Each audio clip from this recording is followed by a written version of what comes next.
can do at home is what we're going to call modified plantigrade. In the next couple of videos, we'll show you a progression, and right now I'm just going to show you the start of the exercise.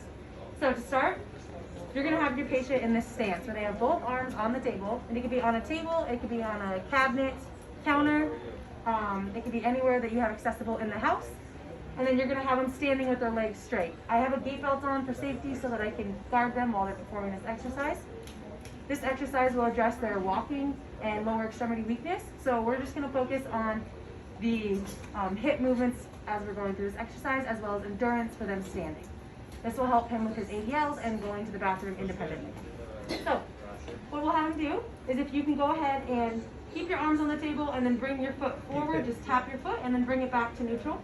And then out to the side towards me, back to neutral, and then back, and then back to neutral. And you can do this for a time of 30 seconds on, 30 seconds off, or you can do a set of flexion, abduction, and extension, and you could do 4 sets of 15.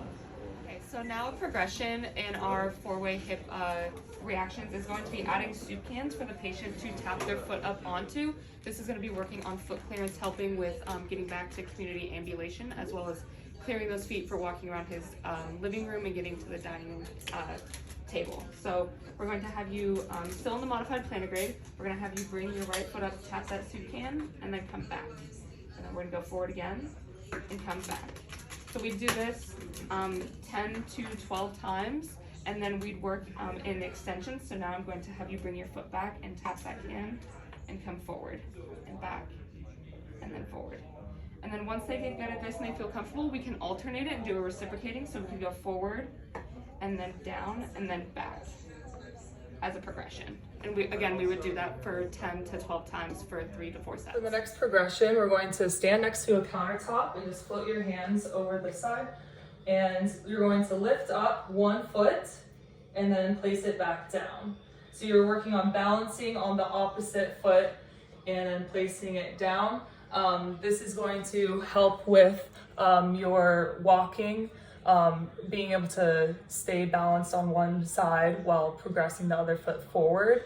And this is meaningful for your goal to be able to walk from the kitchen to the living room. Okay, so the first piece of information is donning and doffing, or putting on and off a gait belt. This is for safety purposes, so whenever they are up and about, you can hold onto the gait belt to prevent a fall.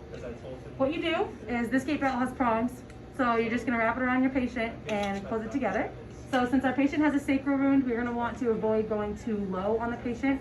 We can either go around midline by the belly button, or we can come up and above the chest. So for this, I'll go midline around the belly button to show. And then you're going to want to tighten it so it doesn't fall. We don't want it to hit the sacral wound, so you're just going to tighten it. And then leave enough space for your hands to go underneath, so you can grab a hold of the gait belt right behind as they're walking, performing their exercises, all of the above.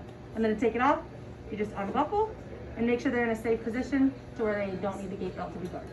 All right, so another caregiver tip is for the patient, since they do have a sacral wound, would be to be adding a extra padding such as this, like an Airx pad or a different seated cushion in there to help kind of take the pressure off of that wound.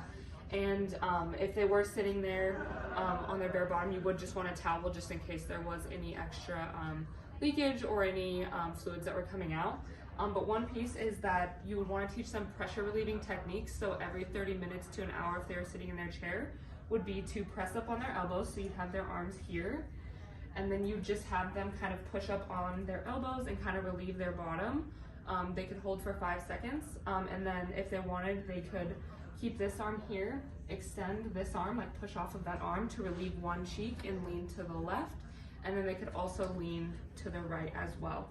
And they would just want to repeat this every 30 minutes to an hour for sitting to make sure they're relieving that wound. All right, so for the caregiver who asked for advice about how to do a sit to stand without rubbing the bottom of the patient, if they can bring their feet closer to them underneath their body as close as they can, bring their nose over their toes, and then really cue them to push through their hands and use their legs to stand up.